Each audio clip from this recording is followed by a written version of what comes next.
Well, we are delighted to have our friend Rachel Kodanaz with us today. And we met Rachel just a few months ago at Camp Widow. We were Widow. on which we love Camp Widow. It's an incredible organization and event for Yep.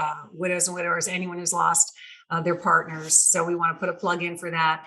And we were on a panel together. We were both speaking there, but then we were also on a panel together about love after loss. Love after loss. Yep. Love after loss. And that was a lot of fun. And we got to know you better. And after getting to know you better, reading your books, we really wanted to share your story, your wisdom. You've got so much to share with our people. So why don't you just start out, Rachel, with your story? Yeah. I will do that. But I first want to thank you for one, bonding with me at Camp Widow, but two, just inviting me on today. Because as I said earlier, I feel like I've known you guys forever, but it's only been like 3 short months, but we bonded in so many different ways over the panel. So thank you for having me today. So a little bit about myself. I come from IT telecommunication. I'm about as black and white as my shirt that I have on right now. On, off, 1, 0. That's who I was. That I probably still am, but that was my profession. That's what I just love logic. And then my husband suddenly passed away walking out of work. It was arrhythmia, missed a heartbeat, didn't recover, and left me with our 2-year-old to raise. And that all of a sudden, that on, off, black, white, 1, 0, that logic that I had just kind of went out the window. And as I try to recover and find my way, and, as you guys know, you don't always totally recover, but you learn to find your way through it. And I just continued in my corporate job. And one day I wrote this article because I was really burnt out on people asking me what they could do for me. So I wrote an article that said, "Don't ask, just do." And I just mailed it, US mailed it to a variety of different publishers and just said, this is out of anger, this is out of love, this is out of me just being a tornado and trying to get my feet back on the ground. And bereavement publishing doesn't exist anymore. Been sold 4 times. They asked me, "Oh my gosh, could you do me a favor? I will print this for you and I will run this for you if you would be willing to help me with corporate America, because you're in it, you're young, you've got this energy, not so young anymore, but at the time, I had all this energy and would love for you to help us." And so, because she was a publisher and most of the calls that she received were about the workplace. So I wrote a program on grief in the workplace. It's really a comprehensive guide for being prepared. And my goal on that was not the grievers, because there's resources out for grievers, although people don't believe me when I say that, but there really are. But there aren't for coworkers, managers, and HRs that don't know how to deal with 3 of us going back to work, your listeners going back to work. They don't know what to say. They don't know how to greet you. They don't know how to interact with you. It's just tough. Anyway, so I did that trajectory of helping in corporate America. And then 9/11 came. And then, of course, no offense to people out there, but there was ambulance chasers after 9/11 when it came to corporate, because all of a sudden, all these corporate situations it was horrendous. So I stepped back for a second, let that settle down a little bit. And I built a Heartlight Center. It's a grief and loss center. I wrote all the programs for it. And we were sponsored by a funeral home, which was great. We had to raise all our money. It still exists, but I'm not really involved in it because I've been doing too much traveling. And we started that, and I started doing programs. And I ran I ran a lot of groups, but the 2 that really changed my life were a baby boomer widows group. And so that was younger. I mean, I know we're all aging up now, but at the time when I was running this, it was just such younger widowers, partners, that type of thing. And then I ran a loss of a parent group, which was the children of the parents that I was working with. So it was adults, but it was just, I really heard both sides, and I learned so much from the people that attended those, because the parents would walk on eggshells while the kids walked on eggshells, and nobody really communicated because they were so afraid to bring things up. But what everybody really needed was for them to bring things up. So avoiding the elephant in the room didn't really work. And it was great for me because I got to facilitate it both directions. What if, how about, that kind of thing. And then I don't like to tell us too much on camera, but I had a little ski accident because I live in Colorado, and I really messed up my leg. And I call my living husband, Tanir, told me that I was quoting Oprah. And I'm like, no, I don't know how to turn on the TV. I don't know how to do that. And he's like, you're quoting Oprah. So that's when I decided to sit down and write my Living with Loss. I know you can do a little plug later, but I'll just hold it up anyway. Living with Loss One Day at a Time, which I call 365 Lessons and Thoughts in Loss, trying to be current and relevant, trying to be real, and trying no religion, but just this is what you're feeling and this is why. And how do you compare it to, you guys will talk about that a little bit, but you compare it to waves and oceans and all different things. And I followed that trajectory, put me on the road, a lot of conferences. Of course, we met at a conference, and I've been doing conferences for years. And that led to my publisher calling me and saying to me, you're at your 5-year mark, you have to write another book. And I said, I know exactly what book it is. It's What to Do with Your Personal Possessions. And at Camp Widow, I don't know if I told you this when we were all together, at Camp Widow, we used to call it cleaning out the closets. And people would come up to me and say, Rachel, I would have come to your session, but I already cleaned out my closets. And I'm like, no, you didn't. You might have boxed it, you might have donated it, but you still have a lot of stuff in your house you don't know what to do with. So then we changed it from heirlooms to underwear. But remember, it's specific to widows' partners, right? So from heirlooms to underwear, what to do with what's left. We changed it a bunch of different things. And then my publisher told me I couldn't use that title because it wasn't Googleable. So you tell me if finding peace one piece at a time is any more Googleable, such a word, as like from heirlooms to underwear. And then it's one of my favorite programs right now is really what to do with yours and your loved ones' possessions. And even more, and I would love to hear your ideas on this, but even more is that sorting through somebody's belongings after they passed is very rewarding, but I wish they were alive so I can know why they kept some of what they kept. And so that's why I try to emphasize in my presentations around that is that if you're downsizing, right-sizing your parents, or for whatever reason, divorce, whatever it is, death, is that those items have a story and share them while you can. So I talk about that as well. So that's me. And I took a little hiatus and went to these cameras during COVID, but I am out in full force again, which feels wonderful to get those hugs. Yeah. Boy, isn't that true? This is beautiful. I'm so excited to be talking to you. And do you also work with others or individuals? Are you doing any coaching now? Or are you just doing speaking? So kind of that, what I'd really been spending, I used to do a lot of that. And then this just whirlwind of different things that were going on. And this little side story is that when COVID came, I decided to go for my EMT to help in a hospital. So that kind of, while we were all Zooming, I kind of did that for a little bit. So I'm just coming back to what I call my grief and loss work. But with that said, I do help people when they don't know how to begin. Today's not the day to really talk about finding peace, but maybe another day we could talk about that, is what to do with the loved one's possessions.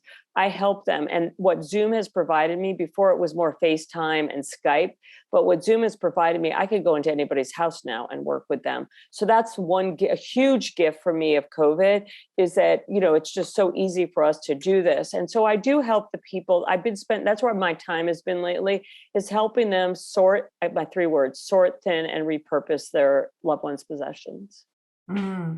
Maybe we should start with that. And, it's very interesting because we just had some widows. We had a widows retreat here. We do very small ones, just 4 widows at a time. We work really intensely with, but possessions came up a lot, and about what they were supposed to do with them. And not just that, but the way people would judge them. Yep. Based on what was still there, and that meant that there was something wrong because they hadn't gotten rid of everything. So here's a great thing, if you don't mind, the story about the shoes by the door. Okay, so I'll be very powerful. So, and I can add on to that because I did a presentation yesterday, and I will do my add on to you as well, because I found out about this after the book was published. So one of the things, my husband, we were runners, and I still am, but we're runners, and he always left his running shoes by the front door. And the night that he passed away and we were at the hospital, I came home and my daughter kept jumping up on the couch, 5 days after her second birthday, and was on the couch, Daddy out running, Daddy home soon, Daddy out running, Daddy home soon. And I wanted to just say to her, like little tiny Gretchen, I wanted to say, do you see his shoes? They're by the door. He's not out running. He, I won't, but of course she wouldn't have understood anything. So after a while, I just kept those shoes by the door, and I would say hello when I came in. I would say goodbye. It was like kind of a moment, just a connection. And those shoes were there years. And people would come over, they'd come in the front door and they would say, Rachel, it's kind of weird, like judgment, right? Judgment. You're not over him, come on, how are you going to stop your tears if you don't do that? I mean, really a lot of like what I shouldn't do. And somebody came in and said, Rachel, you really need to move these. And I said, nah. And she says, it's kind of awkward when people come in and I kind of, don't come in. Just don't come in. So I'm in Kansas City. This is crazy. I'm in Kansas City. This is right before the pandemic. Book just comes out. And somebody brought up the shoes in the presentation. And then they were telling me this story about Harry Truman and the museum that's in Independence, Missouri, that's for him. Sends me a picture. If I had it, I could show it to you now, but we can for future. It's in the museum. It's Harry Truman's coat with his umbrella, his hat that he always wore, and Bessie's coat right behind it. And it was in their house. I mean, I think she moved, it must have been almost 10 years after he passed, or he, somewhere in there. And she had told people her coat will remain with his coat behind his coat, and it will always be by the door because he always wore that overcoat. Like every picture we see of history, he has the overcoat. So one might think I'm crazy for the shoes. We have a president. We have other people that have done it way before I did it. Yeah. And I think it's great for the listeners, whatever you need. I'm not here to judge. I'm not here. I tell them all the time, I'm not here to be like the organizer. I don't care what's in your underwear drawer or your sock drawer or it's in your kitchen junk drawer. It's really about memorializing your loved one through their possessions. And that's so true. And I did not know the word tchotchke before I was reading the book, so I had to look it up. And I brought today one of mine. I guess they call this a Toby mug. And why? Tell the story. I don't know why they call it a Toby mug, but the story behind this one is because it was my dad's, and he had these different hobbies and so forth that he had, and one of them, he had a whole bunch of these things. And I asked my son if he wanted. He said no, but I would like one of his old watches. He took the old watch and had it all redone for me, and then on a later birthday, he gave it to me. So love it. It was a very sweet thing. Love it. So this is my tchotchke. You learned a new word. You learned a new word through the process, right? There you go. I had to even look at how to say it too. I hope I got it somewhere near right. But it's super powerful. And there's so many examples in this book, and I'm going to hold it up again because it's not exactly what I would call a how-to, but there is a lot of how-to information in it. But it starts out more with your story and how it went and why it was important. And breaking it down, I never thought there could be this much information about this, but it's amazing. And just thinking in terms of repurposing things, and the shirts into pillows. Mm-hmm. I had a friend of mine who took, his dad always wore a tie, no matter where he was, he wore a tie. He took a whole bunch of his ties and they made some things out of that, including a pillow. And those things they're precious. There's something about them. Well, when people say to me, how do you know what to keep? It's the items that tell a story and the items that provide a connection. And a quilt with all those t-shirts, they really tell a story. They provide a connection. And for some people, that warmth around you're going to make me cry, but their warmth around their shoulders of just wrapping themselves in the quilt. Some people use as wall hangings. There's so many ideas of what to do with and how to sort through. And thank you for recognizing it. And truly, the reason why it's titled Finding Peace, One Piece at a Time, a little bit of a play on words, but the whole notion behind it is until you find peace with that item, whatever that your piece is, before you could release it. And I do want to tell one quick story, if you don't mind. I don't think this is in the book. But I was doing a presentation and there was a woman in the room. She was about 25 years old. She had lost both her parents in a car accident. She was the only child, and she had to sort through her parents' house. And as she described it in the room, it was about 6 months after the accident. She said to me, it's been a warm, hard, sad, don't get me wrong, but a warm experience. And she said, Rachel, I have one item that I found that I just don't know what to do with, which is usually when I present, somebody says they're stuck on one item. So I said, okay, share it with us, whole group. If you feel comfortable, share it. And it was so funny. She said it was a fondue pot. And I'm like, and she said it was in the box. And I said to her, so why is that weird? Like, why do you find that's weird? She said, out of serious face, she says, because I was an only child and my mother smacked my hand every time I double dipped a chip or every time I double dipped like a carrot and ranch. And fondue is the ultimate of double dipping. Yeah. And she's like, why would she have this? And I'm like, you need to make something out of it. Because as she was sorting through the belongings, she just felt this connection and laughed with her mother, going back to her childhood of getting her hand smacked for double dipping. And she said, I probably never even told my husband that I double dipped. We all double dip. Yeah, come on. And right. And so those are why we have to sort and thin and kind of get in there and, find the story and the meaning and stay connected. I had one other, I'm sorry, I'm kind of monopolizing, but I had one other question too. And we have run into this at different times as people feel so intimidated by this process. They've lost someone, particularly a spouse, particularly when they've been together for a really long time. And they don't really know what to do. And there's some stuff that probably qualifies as clutter. Some stuff just needs organizing. Other things, like you say, they're for donation or whatever the case may be. And we think like a beautiful thing that one person can do for another would be to be that other person, to help them through it, to encourage them, to edify them, and just be there with them. And I think there's a lot of information in here that could be helpful to someone who wanted to play a role like that, by just even really thinking through it carefully. But do you have like, I don't know, a top 2 or 3 things that you would tell people, make sure that you help someone by, and filling in the blank on this topic?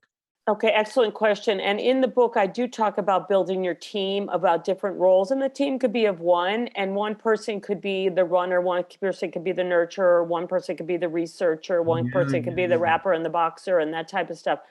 But really, I always suggest that it's a third party that can handle you if you're really emotional, can handle the snapping if that's what you choose to do, the self-doubt if that's what you choose to do. That's why I love the word thinning. So if I come over to your house and help you, I just try to get you going by thinning, getting rid of I hated that word, I shouldn't have used that, but sorting through the items that don't have the meaning, because once you start that process, it actually moves along. And I want to tell you guys, I think sometimes it's harder when you're helping people downsize or right size their house because they want to keep it all. As a person that is working through their loved ones' possessions, it's, you find the connection with certain things and other things you can let go. But I really believe in my heart that having someone, if you've lost a parent, 2 siblings together is not a great match, because one of them is going to be a keeper and one of them is going to be a getter-ritterer. And so it's better to have a third party person in there. But I do believe sometimes friends might be better than family members, because friends they're not as emotional in the story, Right. And they can take a little bit of a hit if you need a hit. And they could also be a little bit more forceful than probably a family member, if that makes sense. Yeah. So if I were to give the ideas, I would just say, be patient, be understanding. And if you're stuck on something, ask them the question, what is the story behind this item? And when they say to you, I don't know, then you say, well, why are we keeping it? If they do say to you, this, go on and on with a beautiful story, then it's an item they should keep. Yeah. So Well, you and could then just maybe get, they'll come in touch with what that story is. correct, It doesn't have to be a ballad. It could be correct. just something, hey, in the mornings, it reminded me of blah, blah, blah, and I don't want to give that up. Correct. It could be anything. Yeah. Well, Yeah. thank you. That was, Well, it's a great question. now I've got my questions answered since I read it, however long it was ago that we did this, and I'm flying back in the plane and go, oh, I got all kinds of questions here. And you know where I am to ask him again, or we could do this again. Sounds great. This is, this again, getting the right helper in that is important. And I was talking to a widow who had to go through her husband's belongings, and she was so overwhelmed. And I did suggest, is there a friend who could come alongside you and just help you walk through this? And she said, I don't think they'll understand the meaning of these things. And so, like you said, they have to be prepared, just like the advice that you gave and Ron gave about what that person's role is, right? What that person's role. And if you find a peer, the whole Camp Widow thing is peer support. And I know that our listeners today are not just, widowers, but when you have somebody that has gone through a like loss, no two journeys are the same. You both know that firsthand, right? No two journeys are the same. However, if you find somebody that has a similar loss, so if you've lost a child and you could find somebody else that has lost a child, and you talk about how to repurpose some of the child's room or some of the child's belongings and how to memorialize the trophies, and you have a like person to talk to about that, it really does soften the situation. Yeah. That's a great idea. Yeah. And preparing them too for the fact that this is hard. It's probably going to be incredibly emotionally painful. But we like that, but it's healing at the same time. Absolutely. And it's good. And that keeping certain items or memorializing, like you said, Rachel, does not mean that you are unhealthy in your grief. No. At all. And it's not about forgetting them. No, not at all. Remembering them. And we do want to remember our loved ones. They're worth remembering. Absolutely. And doing these kind of things, even though the world may think it means we're unhealthy or, we're not over it, which, we don't like those words anyway. Yeah. You can still be healthy and doing things that are good in your journey to get better, while still remembering them and keeping belongings and things like that, right? Because they just think that maybe there's something wrong with them. Right. Yeah. And after this conversation, but that story in there about the crib, I kept a crib for 13 years and I never had another baby. So that's for another day. So you can see, because some people, they will throw out there, like I know people who've thrown the loved ones things out right away because they couldn't handle it. Right. Others keep them for years. It's neither is right or wrong, just like you said. It's yours. And I couldn't bear to see my husband's things. So except for a few things, I packed them all in boxes and put them in the garage for a year. We have to do what's right for us, for sure. Then I came, but you might say I was weird, but I love the permission that you're giving them. I had one more thing too. It just popped into my head is in my case, I lost my wife of 30 years to cancer. And so there was nothing shockingly quick about it, right? It wasn't sudden, and it has its own difficulties, but of course. But at the point where she knew her faculties were beginning to fail a little bit, and she knew that she was not going to live a whole lot longer, she started giving some things away to our children and to her very close friends and so forth. And just one example was, she was a scarf maven. She had like 1 billion scarves. I always knew if I wanted to get her something, I could just get a scarf and begin to learn her style and so forth. So she gave these scarves away, and they even had like scarf gatherings and so forth. They'd all wear their Deanne scarf in there. And that, I think, was very therapeutic for her and for them, because she took the time to think about that. And then she would tell them, like, I'm giving you this scarf because, and there was a story around it, or it always reminds me of you, or I just know this is the perfect color for what you do. And now they have this memento that I'll bet every one of them still has their scarves these years Of course, and they should keep them. It's kind of like the tie thing. So some people are with ties, and then you got the scarf. I think it's a beautiful story. You can, I can see how you could take your loved ones' belongings and maybe want to share them with people who are important in their lives. Yeah.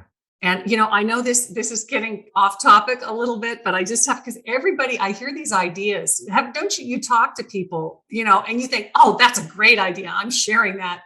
But we worked with a client she had lost her son in his 20s, and she did have him cremated. So she had ashes, but she gave his very best friends each a little container of ashes. And she said he loved to travel and he never got to take him places. Oh, yep.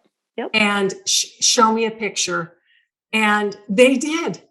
They would go somewhere with the ashes and they would take a picture and say, and send it back. Yeah, it's fabulous. And it was good for the friend. It was good for the parents. Absolutely. Just things like that. So we love the ideas. What I do, just for the listeners, because I know we're going to fly through this, I do provide Zoom. I try to do them every 6 weeks.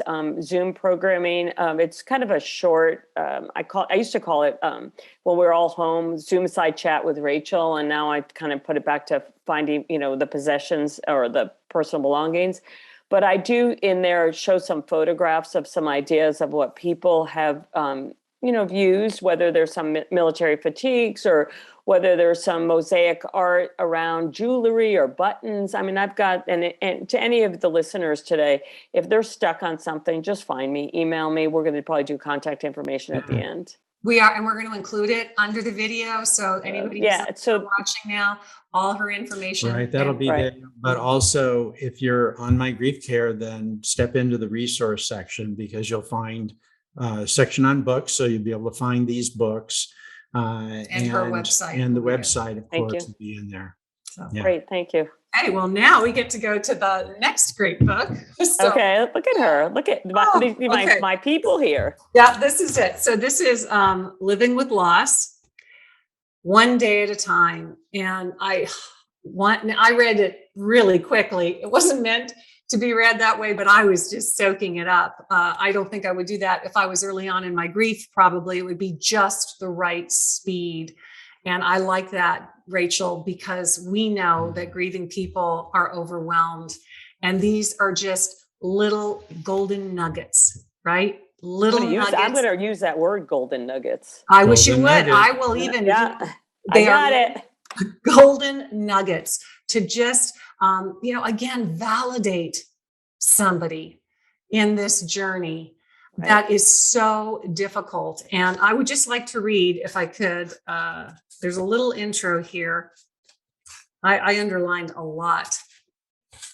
The main goal of this book is to provide a down-to-earth, commonsensical approach to living with loss. And that's exactly what it is. And if you choose, you can read it in one sitting like me or just a portion at a time. There's no start or end. It's just your personal journey. I mean, what a beautiful companion. Well, thank you. And I've gotten those on some of my, just people writing up about the books that they call it their companion. And what I missed writing it, for those that really can't see it, it's 365 different pages of ideas. But what I didn't realize when it was published, that they would become a diary, because you could actually write on those pages of your thoughts because there's enough room. Yeah, I was surprised. That was one of my ahas that came back to me, was that someone just said it's been the perfect diary, because then I could keep a journal without even you providing the topic every day to write in my journal entry. Yeah, I was very surprised. Oh, okay. So those of you who are listening who get it, keep that in mind. Right. That you can use this. So put it in your grief toolbox. It's a really nice size, very easy to carry. It's great bedside, next to your bedside, and that. It's just it's beautiful. So early on, what you mentioned too in the book was that your journey with grief was long and hard. So go ahead. And we know that. It is long and hard. There's a lot we can do to help along the way and support, but there's no way around a long and hard journey. So in my years of providing these kind of presentations and working with people, I've kind of shifted my word of grief, bereavement, and mourning, because those are to outsiders, those are time bound. And grief and loss is forever. And that's why it's titled Living with Loss One Day at a Time.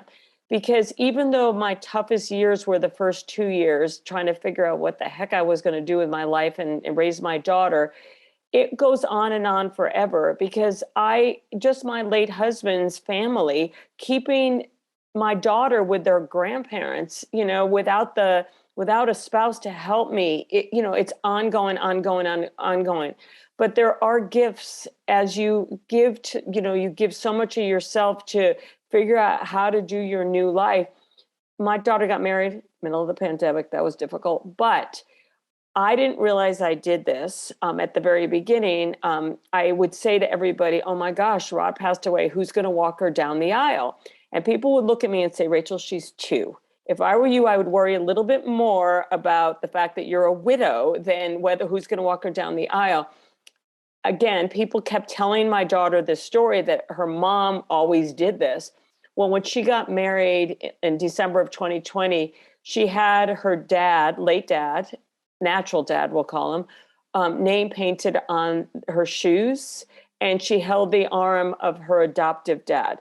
The reason why I'm sharing that is that grief is forever, because that loss is forever, but it's not about what happened. It's about what you do with it. Yeah. Mm-hmm. And if you want to cry, honey, just go on my website and read that blog about the shoes. What I love about what you said about your daughter's wedding, and that's one thing that we are always trying to help people understand, that as the journey progresses, you eventually will feel better. It's a long time away. We know that, but that does not mean you're forgetting them. No, not at all. Not at all. And ultimately, it is about remembering them well, but without the excruciating pain. And of course, you will always miss them. And, for your daughter to recognize her father, because we want to remember that they lived, and he is worth remembering. And she looks like him, and I was in the birthing room. Oh. So no, serious, all kidding aside, it is about the journey. It's about forever, and it's about what you decide to do with that journey. Mm-hmm. And it softens. I mean, you guys probably use that word too. It softens as you go along. It's not. It is work, though. It's work. It's just work. It's tiring. It's tiring. We hope that, and the people who have just suffered the loss, when we see them in those workshops, they're totally shell shocked, and they just not have any idea what's ahead of them. And you just want to hug them and tell them you remember. And it's interesting that you talk about the people that are shell shocked when you do go in these sessions. There's people, I've been doing Camp Widow for 11 years. I've been to like 30 camps, 25 camps. And people will come back to the same program. And I'm like, oh my gosh, you're a groupie. And they, keep coming back. And they said, every time I come back, I hear it differently. You might be talking about the same thing, but I hear it differently because I'm in a different place. Yeah, that's why that's such a powerful program. You also mentioned, which I thought was great, it's amazing how we think alike sometimes, but Day 104 talked about the concept, which is something we write about as well, the Griever's Toolbox. And we think that is so important for grievers to create a toolbox, right, of tools to help them to effectively, your quote for this was, to effectively work through grief, creating a toolbox will provide you with the resources and supplies you need to make it through each day. And how important it is for each griever to figure out what their toolbox should have in it. Right. You have any suggestions on how they even start to put that together?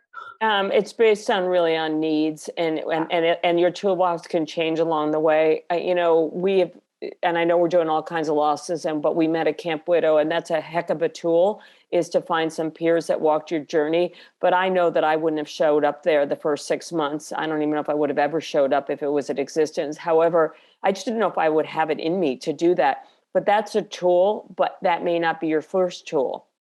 I think for everybody, the first tool is to understand the most important person in this equation is you, not your children, not your work, not anything else. The most important person is you. And so in your toolbox is to put something in there that you need. And I know what I need every day, no matter what, grieving or not, is I need me time. And so if if part of that toolbox is that you're carving out 5 minutes to go into the shower and scream and cry, or you want to walk around the block, or whatever it is that you need for your me time, then that's your toolbox. If you need in your toolbox, maybe a journal so that you can go sleep at night and just get rid of all that's in here to go to bed at night, then maybe your toolbox is a journal. I'm just trying to kind of throw things out for the listeners that it's not necessarily anything in particular. There might be a book that talks to you, you know, and we're talking about living with loss one day at a time. Maybe that's in your toolbox. So every day you get encouragement. Maybe it's going to a sermon at your religious affiliation and listening to how grateful we are to be alive and not see so much only death. You know, whatever you need in your toolbox is what I recommend. I love it. And it can change depending Right. on where you're at in your journey, right? We have lots of options for them to choose from On that your they website. can put in their toolbox, Right. depending. And for me, you know, a big thing was music, songs. Yeah. Songs That's just spoke what to I was me. thinking. I Yeah. made playlists, and I'll tell you, they were dark, very dark playlists. You know, it's like, how am I going to get out? You know, they're just those lamenting songs, but they spoke to me Right. for a time. And my toolbox was, and I don't tell too many people this story, but my husband always wanted to do the Ironman, and in my toolbox was athletics, and that I had to figure out how to fit that in. And just what I used to say is beating the heck out of the physical body so I can control some of the emotions was in my toolbox. And I really felt it that when I had either an injury or when I skipped a day or something, I felt like my toolbox needed endorphins. I just needed them, and I still think I need them. But that's a great example, Rachel. And actually, Ron, like, he built a room. Remember, he you know, he built a whole room and used all your creative abilities, and had that. You said that was quite lethargic for you. Not lethargic, cathartic. Cathartic. Cathartic. Uh, Probably uh, lethargic too. I'm though. more lethargic these days, but no, and it was an expansion of this dream that she and I had been working on for a number of years at that point. So it was kind of carrying that on, which was something that I promised to her. I wanted that. So some of the gifts that I gave her is I'm pledging that this is how I'm going to live my life. And how you've impacted me. So I want to live my life that way, which, if you're willing to do it, and it's a painful discussion, is an advantage you have when you know what's happening rather than when you have, you know, a sudden loss of an important person in your life like that. You don't get that chance. So you have to kind of rebuild it without them being physically present with you, but you can still do it. no, and I do say to people in some of my presentations and talks and helping on one-on-one is that your story was one of an anticipatory loss. Mine was one of a sudden loss. Mhm. And we both can spin that story so we can sleep at night. Mine is that my husband didn't suffer, but I didn't get to say goodbye. You had a little bit of suffering going on for a long time, but you got to say goodbye. So it's really up to you as the individual to figure out how to spin that story, because it's you that has to sleep at night, not the world. Yeah. You know, you got to figure out how to, and I think it's great that you had those opportunities to have those discussions. I envy you in that, but I don't envy what you watched. No, that they're brutal. Both ways are clearly brutal. Right. And clearly everybody that's listening right now had one or the other. So we're all in that together of one direction or the other. I was sudden like you, Rachel, and I know Ron's, you know, was different, and I would not want to. They both suck. That's just there you go. There's no good. That's the best way to end that little topic, right? There's no way, and we always say it doesn't matter. It's all bad. So, a couple other questions that I think Sure. I think we'd really like to hear what you learned from grief, because grief changes you. Wouldn't you agree? You're still Rachel, but it does maybe change the way you see things, or you learn some things that maybe you wouldn't have learned otherwise. I'm just curious. So natural progression of aging and wisdom occurs. And so I've had a lot of years, so I can't say that, you know, what of this is learned from grief and loss and what of this is learned that I've matured. However, I will tell you that I think I was a much better parent because of the loss, because I was so present as the mom and dad. I don't know if I really am or was, but I feel that I dove into it. I was less, I was working, and we had two, we were running around before Rod passed. And then all of a sudden I'm like, I knew how fragile life was, and that I wasn't giving up that, mommy, take me for a walk, or mommy, let's go to the playground. I wasn't giving that up, because you just don't know when that's going to be. You never had that opportunity. So I think becoming a better parent and being more aware. I think I'm a better spouse. Not that I was a bad spouse before, but I also know that leaving today, when you go somewhere, it might be your last day that you're leaving to go somewhere. I resemble that. Yeah. Okay. I also believe that I am a little bit more empowered, because I just feel like I have to make decisions, and I'm going to go with them. And if somebody doesn't like it, take my shoes off my feet right now, put them on your feet, and do a better job, because I don't know if you can, that you're doing. So I think you get a little more confident that way. Of course, you get insecure on other things, but I do think you feel a little bit more confident. And you guys met my living husband at our program. And one of the things that he's come to so many of my programs, and what he said to a lot of the attendees, is that we love deeper. I don't like the word stronger. We're probably survivors more than anything, but we think in a way that we will get ourselves through anything. And he says that he sees that with my problem solving skills, or mostly what doesn't bother me. Like the weather, I can't do anything about that. Traffic, it doesn't even like register anything in me. Those things happen, and I'm like, okay, I got no control over that one.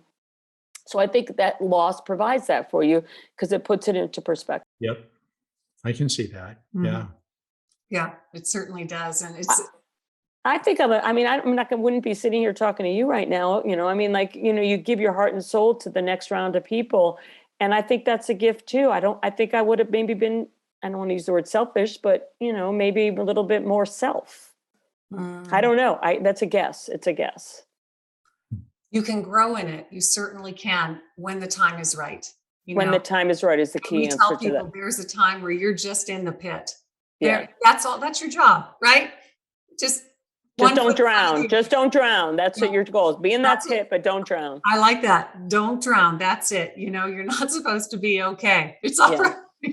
So what would you say then? And I'm sure you talk to people like this all the time, people who've lost their loved ones, they're devastated, life's turned upside down. They have no idea what to do. Are there just a few things that you might think that they need to know if you were talking to them? So in that book that you're referring to, Living with Loss, I talk about it's okay to cry on some days. I say it's okay to stay in your cave as long as you have to stay in your cave. I mean, obviously, if you're in there for a really long time and you're not eating and showering and stuff like that, that's a totally different thing.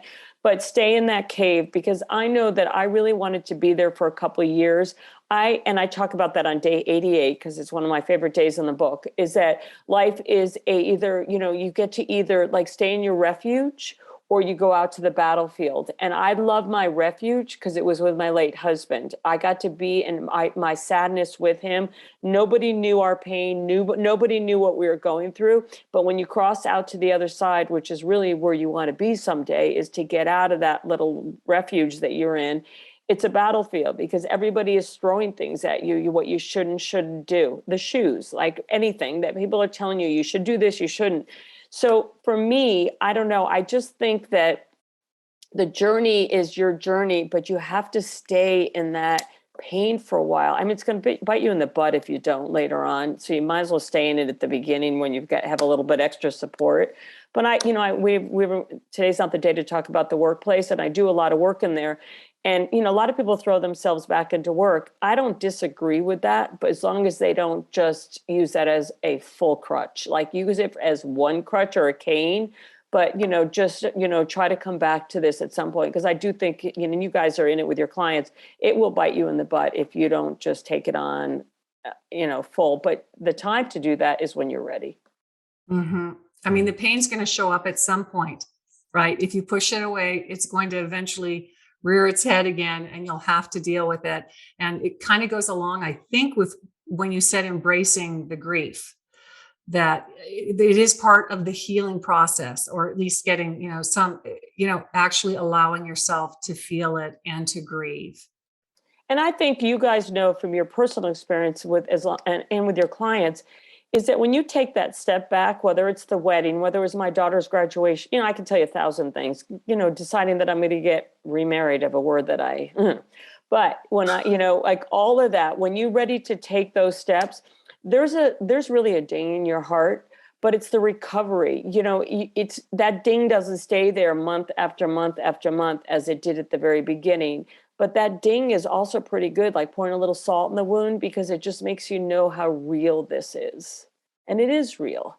So, that's why I say embrace your grief, but don't, living with loss one day at a time, because you're going to live with it forever. We live with our grandparents' loss, even though that was a timely age, but somebody suffered horrendously when they passed, right? And, so. Mm-hmm. Thank you. And is it, who said this? It's part of your love story. Oh, I can't say that I said that, but I will say that somebody said that, and we could say it again and again, because it is. It is. I mean, what's the greatest love? I mean, like some of the poetry, some of the Shakespeare, it's all about tragedy, and tragedy is love, right? And it was love back then too. So it is about love. You hurt much because Yes. you loved much, and it is a reflection of your love. And grief really, I think there is a quote that says, grief is the last act of love that you have to give someone.